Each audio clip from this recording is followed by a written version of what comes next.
আল্লাহ নবী সাল্লাল্লাহু আলাইহি সাল্লাম বলেন, ইউসবিহুর রাজুলু মুমিনান ওয়া ইউমসি কাফিরান। সকালবেলা একজন ব্যক্তি থাকবে মুমিন, সন্ধ্যা হতে হতেই হয়ে যাবে কাফের। ওয়া ইউমসি মুমিনান ওয়া ইউসবিহু কাফিরা। সন্ধ্যায় ছিল মুমিন, সকাল হতে হতেই হয়ে যাবে কাফের। মানে সকাল বিকাল পাল্টে যাবে। ইয়াবিউ দীনাহু বিআরাদিম মিনাদ দুনিয়া। দুনিয়ার সামান্য কিছু পাওয়ার আশায় দিনকে বিক্রি করে দিবে। তো আসলে এটা যেমন একটা বিষয় যে ফিতনা, বিভিন্ন মুখী বহু রকমের প্রচারণা, বহু কিছু, এর কারণে নেক আমলের সুযোগ মিলবে না। এক একটা মাহফিলে আপনারা লম্বা সময় ওয়াজ শুনে বহু সুবহানাল্লাহ, আলহামদুলিল্লাহ, আল্লাহু আকবার বলতে পারতেন, এগুলাতে নেকি আসতো। হতে পারে আর এই সুযোগ মিলল না। তাইলে এরকম নেক আমলের সুযোগ যার হাতে যখন আছে, যতটুকু, ততক্ষণ বলতে থাকে। আমার সবাই জিজ্ঞাসা করতেছে যে হুজুর মাহফিল সামনের গুলো চলবে না। আমি যতক্ষণ আল্লাহর কথা বলতে পারি অতক্ষণ বলতে হবে। যেই মিনিটে বলতে পারলাম ওইটাই লাভ হইল। 1 মিনিট 1 মিনিটে লাভ, 10 সেকেন্ড 10 সেকেন্ডে লাভ। সুবহানাল্লাহ একবার বললে লাভ। একবার বললে কি বলেন? লাভ। সুবহানাল্লাহ একবার বললে আল্লাহ নবী সাল্লাল্লাহু আলাইহি ওয়াসাল্লাম বলেন, নাখলাতুন ফিল জান্নাহ, জান্নাতের মধ্যে ওই ব্যক্তির জন্য একটা খেজুরের গাছ লাগানো হয়। সুবহানাল্লাহ। তাহলে সুবহানাল্লাহ একবার বললে 1 মিনিট লাগে না? 10 সেকেন্ডও লাগে না। 10 সেকেন্ডও লাগে না। এতেই আমার আমল নামার মধ্যে একটা খেজুর গাছ জান্নাতে রোপণ হয়ে গেল। সুবহানাল্লাহ। আরেক হাদিসে আছে আল্লাহ নবী সাল্লাল্লাহু আলাইহি সাল্লাম বলেন, সুবহানাল্লাহ আ'যামু মিন উহুদ। একবার সুবহানাল্লাহ বললে উহুদ পাহাড়ের চাইতে ভারী নেকি দেওয়া হয়। সুবহানাল্লাহ। তাইলে একবার বলাতে তাহলে বোঝা গেল মুমিনের 1 সেকেন্ডের আমলের মধ্যেও লাভ। ওই যেটা লাভ আইলো না আমার, আমি একবার বললাম আমার উহুদ পাহাড়ের চাইতে ভারী নেকি হইল।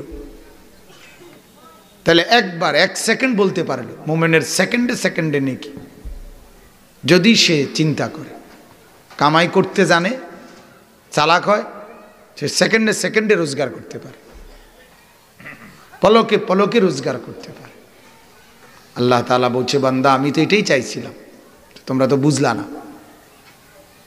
তোমরা তো বুঝলা না।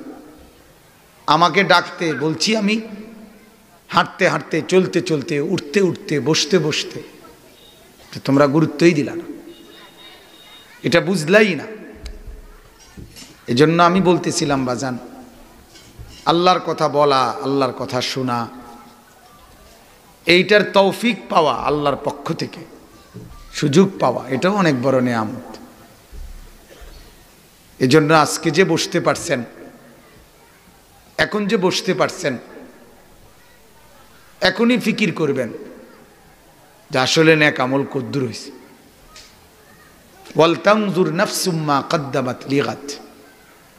আল্লাহ বলেন, ইমানদার তোমরা প্রত্যেকেই লক্ষ্য করো, আগামীকাল কিয়ামত, আর এর জন্য আজ তুমি কি পাঠাইছো। কিয়ামত কোন দিন? আগামীকাল। এই কথার 3 তাফসির, এই কথার 3টা ব্যাখ্যা। 1 নাম্বার হলো আখিরাতের তুলনায়, পরকালের তুলনায় গোটা পৃথিবীর হায়াতটা একদিন। গোটা পৃথিবীর সময়সীমাটা কয়দিন? আর আখিরাত আগামী দিন। এ কথার দ্বিতীয় অর্থ হইল